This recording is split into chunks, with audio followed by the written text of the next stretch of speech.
Rescue operation 230 जो यात्री हैं वो इसके अंदर सवार थे। इसके अलावा टेक ऑफ के तुरंत बाद यह हादसा होता है। रिहायशी, क्योंकि डॉक्टर्स की ये बिल्डिंग बताई जा रही है, वहीं जहां पर यह हादसा हो जिससे टकराता है प्लेन, वहीं लगातार जो कोशिशें हैं अब रेस्क्यू की यहां पर चल रही हैं, लोगों को मदद यहां पर पहुंचाने कर रही है। और मैं उस बात पर भी आना चाहूंगा मृदुल, जिसका आपने यहां पर जिक्र किया कि अब ये जो है वो जांच का विषय है कि चंद मिनटों के दौरान ऐसा क्या हुआ, क्योंकि अमूमन जो टेक्निकल मेंटेनेंस प्रोटोकॉल्स होते हैं उसको क्लियर करने के बाद ही, अलग अलग उन तमाम प्रोटोकॉल्स को क्लियर करने के बाद ही प्लेन को टेक ऑफ करने के लिए क्लियरेंस यहां पर मिलता है। और दूसरी बड़ी बात यह है कि जैसे ही यह पूरी घटना यहां पर हुई है, प्लेन को तकरीबन 9 से 10 घंटे का सफर तय करना था।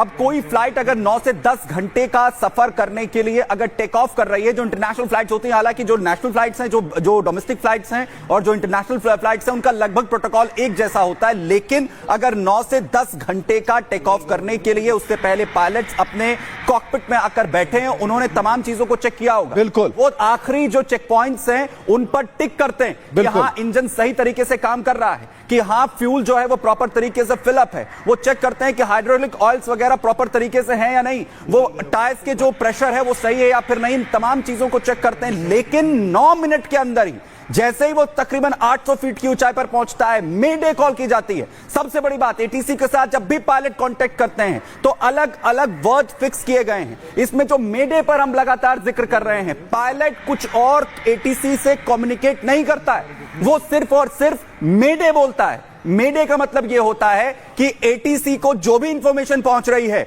उसमें उन्हें कोई कंफ्यूजन सेकंड्स की, माइक्रो सेकंड्स की भी ना हो, और उन्हें यह पता चल जाए कि जो लोग प्लेन में हैं उनकी जान जाने वाली है, जान खतरे में है।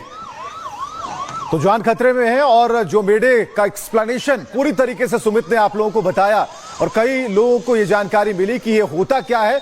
तो बस एक संवाद है, संवाद का एक तरीका। और ये जो नई तस्वीर हम आपको दिखा रहे हैं, ये वो डॉक्टर्स हॉस्टल है जिसकी तस्वीर। और ये देखिए, ये विमान जो घेरे में नजर आ रहा है, कुछ ही किलोमीटर के दायरे में और कुछ सेकेंड में सब कुछ समाप्त हो जाता है, एक बड़ा धमाका होता है। जरा फिर से हम इसकी आवाज भी सुनाते हैं आपको। सवारी देखनी चाहिए।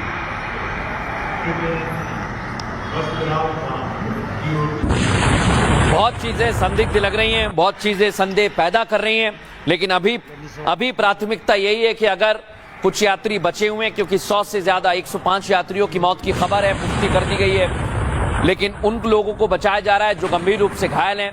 और जहां पर ये प्लेन टकराया है दर्शकों, वहां की स्थिति जरा आप देखिए, पूरा इलाका धुआं धुआं हो गया है। वहां पर बिल्डिंग जो है वो धराशायी हो गई है, आप देखिए जरा, पूरी बिल्डिंग टूट गई है। और विमान हादसे को लेकर एयर इंडिया ने हेल्पलाइन नंबर जारी कर दिया है। हेल्पलाइन नंबर हम आपको बता देते हैं। जो यात्री सवार थे, आप कहीं भी हो, अगर आपका कोई परिचित है तो उन्हें नंबर बताइए। 1800569144 1800569144। ये नंबर आप बताएं। बिल्कुल, और इन नंबरों पर आपको हर वो जानकारी मिलेगी जो आप जानना चाहते हैं।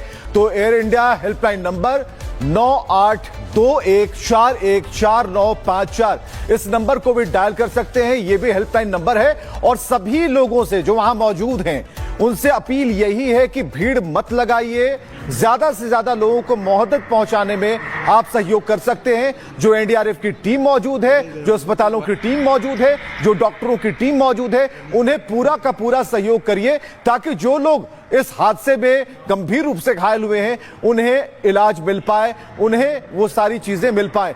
तो कुल मिलाकर ये 6 तस्वीरें बता रही हैं कि कैसे कैसे ये 1:38 पर जो टेक ऑफ का टाइम है वो हम आपको बता रहे हैं। यहाँ पे क्रैश हो गई है, जिसमें प्रिलिमिनरी हमें पता चला है कि 223 जितने पैसेंजर थे। यहाँ पे जिस बिल्डिंग के ऊपर गिरी है वो डॉक्टर्स का हॉस्टल है। इंसिडेंट बनने के विदिन 2-3 मिनट्स में पुलिस, बाकी सभी बॉडियां, सिविल एडमिनिस्ट्रेशन, कॉर्पोरेशन वगैरह सभी लोग आ गए थे। फायर फाइटर वगैरह स्थल पे हाजिर है। लोगों को बचाने की और रेस्क्यू करने की कार्रवाई जारी है।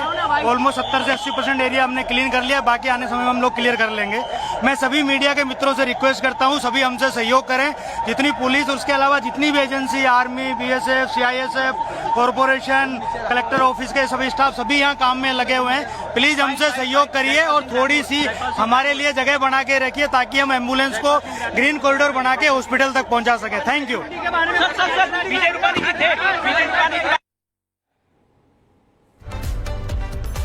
और आपको जानकारी दे दें, एकाएक ये जानकारी मिल रही है, ये खबरें आ रही हैं, ये बहुत बड़ी जानकारी इस समय हमारे पास है। स्थानीय प्रशासन वहां पर जुटा हुआ है। नागरिक उड्डयन मंत्री किसी भी क्षण, किसी भी समय अहमदाबाद पहुंच सकते हैं। वो अहमदाबाद के लिए निकल गए हैं और खुद वो नजर बना रहे हैं। लेकिन हेल्पलाइन नंबर हम आपको बता रहे हैं, पहला वाला ही हेल्पलाइन नंबर है, एक बार आप क्लियर कर लें, 1800। वो नंबर आप लगाएं, 569144 ये नंबर है हेल्पलाइन का, जिस पर आप संपर्क कर सकते हैं, आपको जानकारी मिलेगी। लेकिन इस समय सबसे बड़ा अपडेट, संदेह बहुत सारे, संदिग्ध नजर आ रही है, तस्वीरें कई सारी जो हम आपको दिखा रहे हैं। कुछ ही क्षण बाद ये प्लेन क्रैश हो जाता है और यही सबसे बड़ा सवाल है कि उन कुछ मिनटों में, उन कुछ सेकंड्स में ऐसा क्या हुआ जो इतने यात्रियों की जान खतरे में आ गई। जा रही थी लंदन जाने से पहले ही क्रैश हो गया प्लेन। क्या आप छानबीन कर रहे हो, किस तरह से इंक्वायरी कर रहे हो? एक मिनट, हाँ भैया, आपका नाम? पटेल पूनम भाई, कौन आ रहे थे, कौन जा रहे थे और अभी क्या सिचुएशन है उनकी? हाँ, मेरी शादी था, वो खम्बीसर थी और लंदन जा रही थी। हाँ, फिर? हाँ बस, वो 1 घंटे में समाचार आ गया है प्लेन क्रैश हो गया है, इसलिए मैं वापस अहमदाबाद से बाहर निकल गया था, तो वापस आए सिविल में आ गया। क्या अभी लग रहा है, क्या प्रशासन की तरफ से क्या है? अभी देखने भी नहीं मिला, वो अंदर एंट्री नहीं मिली सिविल में, अभी कुछ भी समाचार नहीं मिला है। तो वहां पर जो लोग मौजूद हैं वो वहां जानकारी जुटाने की कोशिश कर रहे हैं और कुछ लोग जो अपने परिजनों को कुछ देर पहले वहां सी ऑफ करने के लिए या फिर जो लंदन जा रहे थे लोग उन्हें छोड़ने के लिए पहुंचे थे, वो अपने घरों तक भी नहीं लौट पाए और इसी बीच ये बड़ा हादसा हो जाता है। वो वापस एयरपोर्ट की ओर आए हैं और वो जो हिस्सा टूटने के बाद प्लेन का आप देख रहे हैं, तो ये पहली तस्वीर दिखा रहे हैं सुमित, और ये पहली तस्वीर वो जो विमान जो है उसके जो पंख होते हैं, डायने जो होते हैं, उसमें ये लगा होता है, यानी कि इससे आप विमान को ऊपर या नीचे लेकर जाते हैं। वो हिस्सा यहां पर फंसा हुआ नजर आ रहा था। बाई तस्वीर वो कहती है, हालांकि जो 2 तस्वीरें हैं जिसमें एयर इंडिया फ्लाइट जब क्रैश होती है वो तस्वीर घेरे के अंदर है, और जो डॉक्टर्स जो हॉस्टल है वहां पर ये पूरी तरीके से क्रैश होता है। तो ये 2 तस्वीरें हम दिखा रहे हैं। जहां हादसा हुआ उस जगह पर भी जो टीमें हैं पहुंच गई हैं, रेस्क्यू लगातार जारी है, और जो एयर इंडिया हेल्पलाइन नंबर जो जारी किया गया है वो मृदुल कुछ देर पहले आपको 2 से 3 बार बताएं, और ये मोटी पट्टी जो नीचे चल रही है उस पर आप देख पाएंगे कि इमरजेंसी नंबर क्या है।